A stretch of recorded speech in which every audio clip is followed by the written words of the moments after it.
not getting stung, you want to keep everything tight because bees are very curious and they'll get into the cracks and creases in your clothes. And so you want to have everything very tight. The vial, which is the hat part, will help you so you can see and your face can get some air, and it'll protect you for bee stings.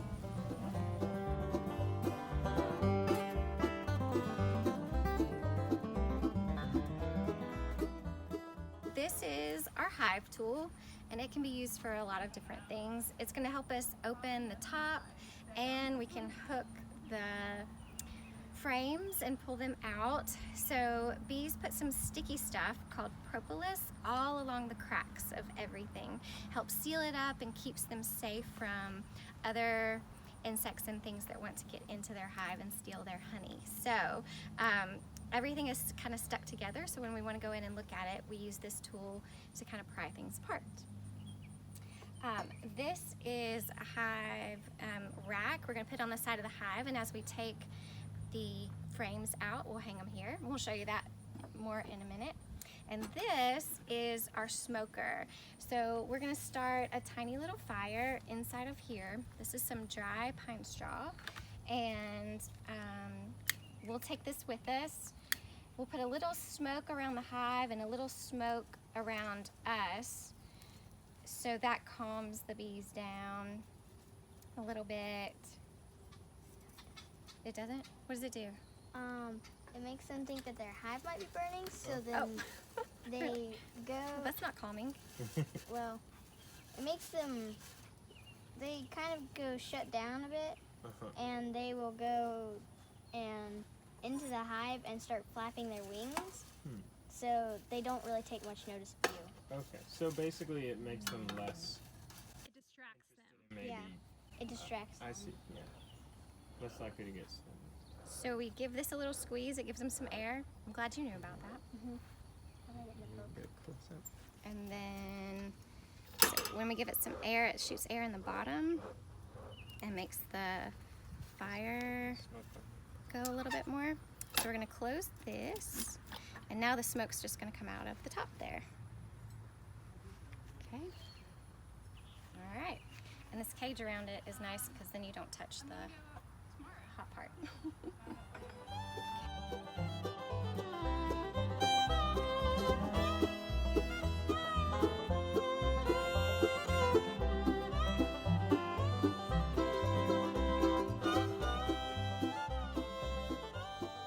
Bees won't usually sting you unless you go up and annoy them, or if you've recently eaten banana, because bananas smell like their alarm pheromone.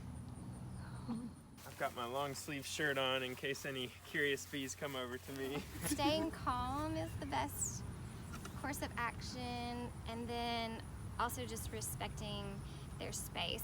So like we're leaving their door, we're making sure we're not standing in front of their door as they go in and out of their hive, and we don't want to try not to break anything while we're in here. That just makes more work for the bees. And then we just try to go slow and steady. They really don't want to sting you. That's because, you know, if a bee uses its stinger, then that's the end of its life.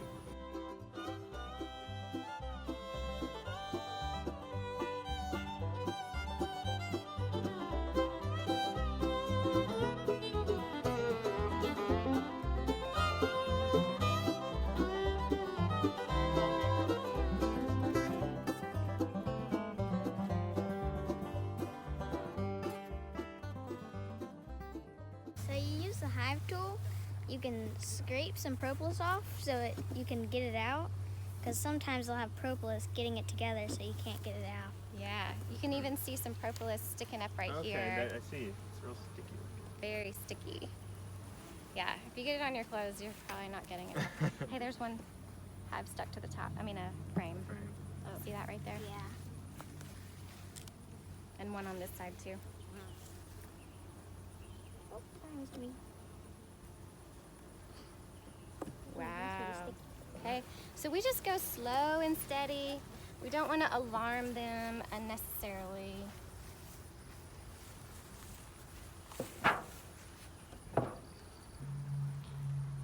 All right, so we're just going to take this whole bit off and we're going to look closer at the bottom part.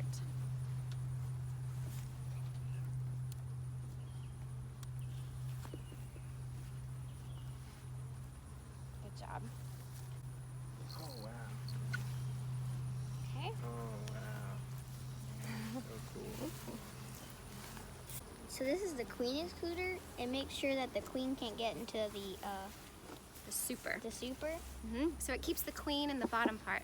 That way, in this top section, there's only honey. But the bottom section, we should see some eggs and some larvae. Okay, so we're gonna go on a hunt for the queen. So here we go. What do we have, Dylan? Can you tell her what you see? Okay, so a healthy brood pattern for a queen is like an oval. So you see the oval right here? That's all brood, and then around it they have honey. So you can kind of see the glare if you get a nice close. Yeah, can you see the honey in here, in the corners? So the brood, are like the honeycomb cells that have caps on them. Yeah. Yes. That's where they do the hatching and all that stuff. So the ones that are capped are probably close to ready to hatch. Wow. If you look in the holes that are not capped, you may see an egg or you may see some larvae. So bees go through a full metamorphosis. They start their life as an egg. The queen lays the egg, and then the egg hatches into a larva. And so those are those little worm-looking things in there. And then they'll feed the larva for a little while, and then they'll cap that cell, and that larva will turn into a bee. Kind of like a caterpillar turns into a butterfly when it's in the cocoon. That larva will turn into an adult bee. Queen. Hey, queen, where are you? She's playing hide and go seek. Yeah. Oh, there she is. There she is. Oh yeah, Is there's the two one dots. that has the two pink little dots. So she usually has. She's a little bit larger as well, looks like. Yes, and her wings are probably. I don't know, where'd she go? They're about the size of a drone. Oh, there she is. And she's usually surrounded by a little entourage of guys that protect her. Nice, so we found the so cool. queen. You can use the propolis. It's good for throat medicine. So you can add a little bit to your drink, so you can like boil it with, I don't know, anything you might like. It doesn't taste that great, but it can be good for your throat. So during the time of this coronavirus, beekeepers could use this Could use that, yeah. if they got sick. Yeah, the wax is definitely used in different things. You can make lotions and like lip balms and stuff like that out of the wax. It has a nice sort of honey smell to it. It too, does. doesn't it? Do you want to smell it? Yeah, it smells great. What are some good flowers that people could easily grow in their yard if they want to attract more bees? Clover is an easy one, and a lot of times that's just growing wild in your yard already. These are zinnias. They love zinnias, and also all sorts of basils, salvia. Basically anything that flowers, they're gonna like. Yeah. If you have a vegetable garden, it's helpful to have those kind of things flowering around your vegetable garden so that your vegetable plants can get pollinated. I know people that are trying to grow squash, it helps to have some flowers nearby to draw in some of those pollinators, because if it's not pollinated, you don't get any squash. Your local beekeeping association, and you can usually find that online. In Alabama, there's several different regions. In some places, each county has their own beekeeping association. In some places, it might be 3 or 4 counties together. So you just want to check online and see where your closest one is. And they're a great source for information and can tell you where to get bees and all the probably how to get set up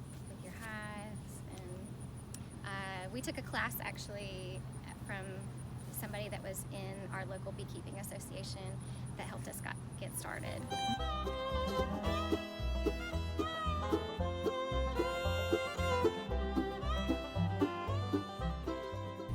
Definitely the honey. Mm-hmm. So delicious, isn't it? Yeah, it's amazing. Yeah.